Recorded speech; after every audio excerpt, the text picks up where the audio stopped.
জানেন কি, প্রতি সেকেন্ডে বিশ্বে তৈরি হয় প্রায় ৪৩টি স্মার্টফোন, মানে প্রতিদিন প্রায় ৩৭ লক্ষ ফোন। কিন্তু কিভাবে তৈরি হয় এই ফোনগুলো?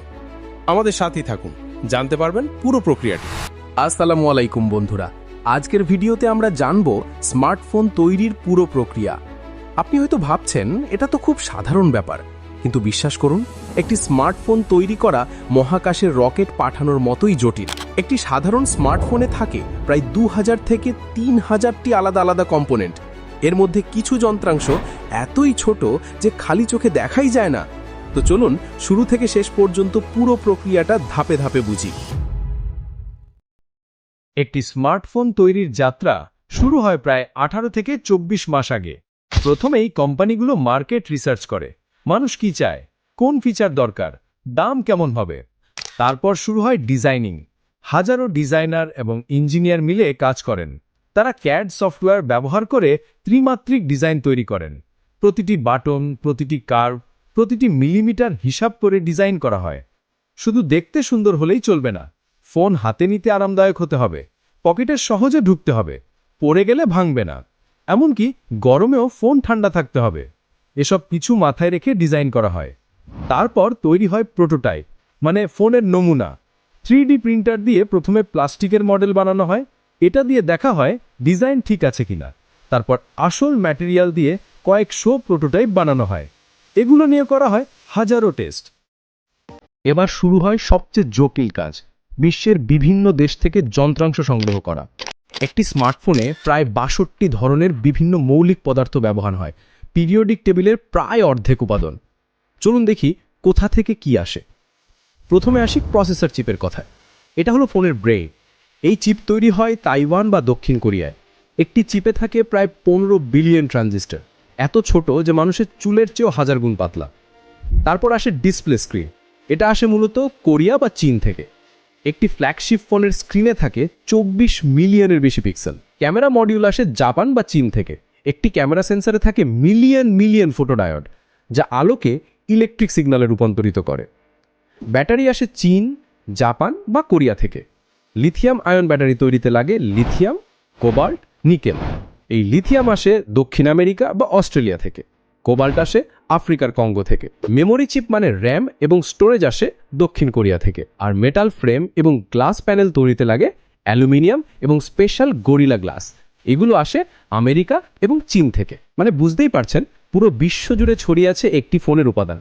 এগুলো সংগ্রহ করে একসাথে আনাই একটা বিশাল চ্যালেঞ্জ। এবার আসি টেকনোলজি। মাদারবোর্ড রেডি হয়ে গেলে শুরু হয় ফাইনাল অ্যাসেম্বলি। এখানে মানুষ এবং মেশিন মিলে কাজ করে। প্রথমে নেওয়া হয় ফোনের ফ্রেম। এটা হতে পারে মেটাল বা প্লাস্টিক। ফ্রেমের ভেতরে প্রথমে বসানো হয় মাদারবোর্ড, স্ক্রু দিয়ে শক্ত করে আটকানো হয়। এরপর আসি ডিসপ্লে অ্যাসেম্বলি। ডিসপ্লে স্ক্রিন হলো সবচেয়ে দামি একটা পার্টস। একটা ফ্ল্যাগশিপ ফোনের স্ক্রিনের দাম $১০০ পর্যন্ত হতে পারে, তাই এটা বসানো হয় অত্যন্ত সাবধানে। স্ক্রিনের সাথে মাদারবোর্ড কানেক্ট করা হয় ফ্লেক্স কেবল দিয়ে। এই কেবল এতই পাতলা এবং নমনীয় যে ফোন খোলা বন্ধ করলেও ভাঙে না। তারপর বসানো হয় ক্যামেরা মডিউল। আজকাল ফোনে থাকে ৩ থেকে ৫টা ক্যামেরা। প্রতিটা ক্যামেরা আলাদাভাবে টেস্ট করে বসানো হয়। ক্যামেরা বসানোর সময় খুব গুরুত্বপূর্ণ হলো অ্যালাইনমেন্ট। একটু এদিক সেদিক হলেই ছবি ঝাপসা হয়ে যাবে। এরপর বসানো হয় স্পিকার এবং মাইক্রোফোন। একটা ফোনে থাকে ২ থেকে ৩টা মাইক্রোফোন, একটা নিচে কথা বলার জন্য, একটা ওপরে নয়েজ ক্যান্সেলেশনের জন্য। এরপর আসে ব্যাটারি। ব্যাটারি বসানো হয় স্পেশাল আঠা দিয়ে, তবে এমনভাবে যেন পরে খোলা যায়। তারপর ব্যাটারি কানেক্ট করা হয় মাদারবোর্ডের সাথে। এখন বসানো হয় ছোট ছোট parts, vibration motor, biometric sensor, proximity sensor. প্রতিটা জিনিস নির্দিষ্ট জায়গায় নির্দিষ্ট উপায়ে বসাতে হয়।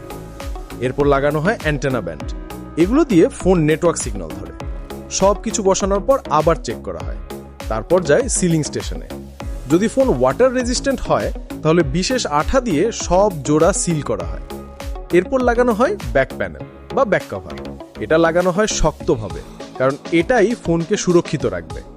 এবং ব্যাস, ফোনের হার্ডওয়্যার রেডি, কিন্তু এখনও কাজ বাকি।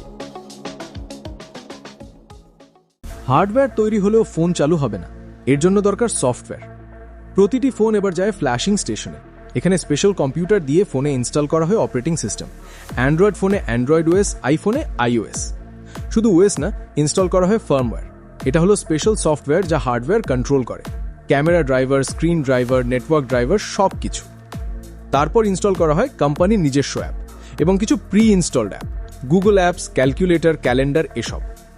পুরো সফটওয়্যার ইনস্টলেশন হতে সময় লাগে মাত্র 3 থেকে 5 মিনিট। একটা ফাস্ট কম্পিউটার একসাথে 20টা ফোনে সফটওয়্যার ইনস্টল করতে পারে। সফটওয়্যার ইনস্টলের পর ফোন প্রথমবার চালু করা হয়, চেক করা হয় সবকিছু ঠিকমতো কাজ করছে, কোনো না কোনো সমস্যা থাকে। টেস্ট পাস করার পর ফোন যায় প্যাকেজিং সেকশনে। প্রথমে ফোন পরিষ্কার করা হয়, কোনো ফিঙ্গারপ্রিন্ট বা দাগ থাকতে পারবে না। তারপর ফোনের স্ক্রিনে লাগানো হয় প্রোটেক্টিভ ফিল্ম, যেন ডেলিভারির সময় স্ক্রিন স্ক্র্যাচ না হয়। এরপর ফোন রাখা হয় বক্সে। ফোনের বক্স নিজেও একটা শিল্প। বক্স ডিজাইন করা হয় খুব সাবধানে, যেন দেখতে প্রিমিয়াম লাগে এবং ফোন সুরক্ষিত থাকে। বক্সের ভেতরে থাকে বিভিন্ন জিনিস, চার্জার, ইউএসবি কেবল, সিম কার্ড খোলার পিন, কিছু ডকুমেন্ট। কিছু ফোনে এখনো ইয়ারফোন দেওয়া হয়, তবে বেশিরভাগ কোম্পানি এখন আর ইয়ারফোন দেয় না। বক্সে থাকে ইউজার ম্যানুয়াল, যদিও কেউ পড়ে না। ইউজার ম্যানুয়াল, যদিও কেউ পড়ে না। আর থাকে ওয়ারেন্টি কার্ড।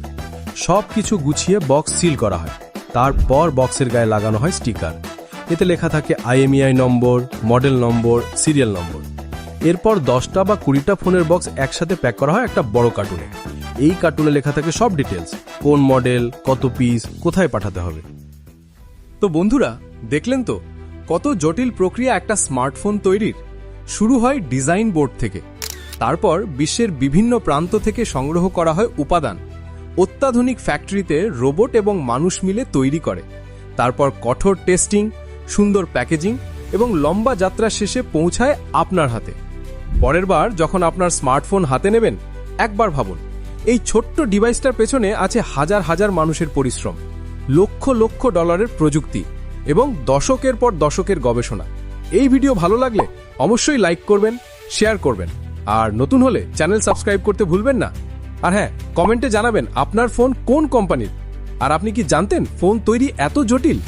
আজকের মতো এখানেই শেষ করছি, দেখা হবে পরের ভিডিওতে। সে পর্যন্ত ভালো থাকুন, সুস্থ থাকুন, আল্লাহ হাফিজ।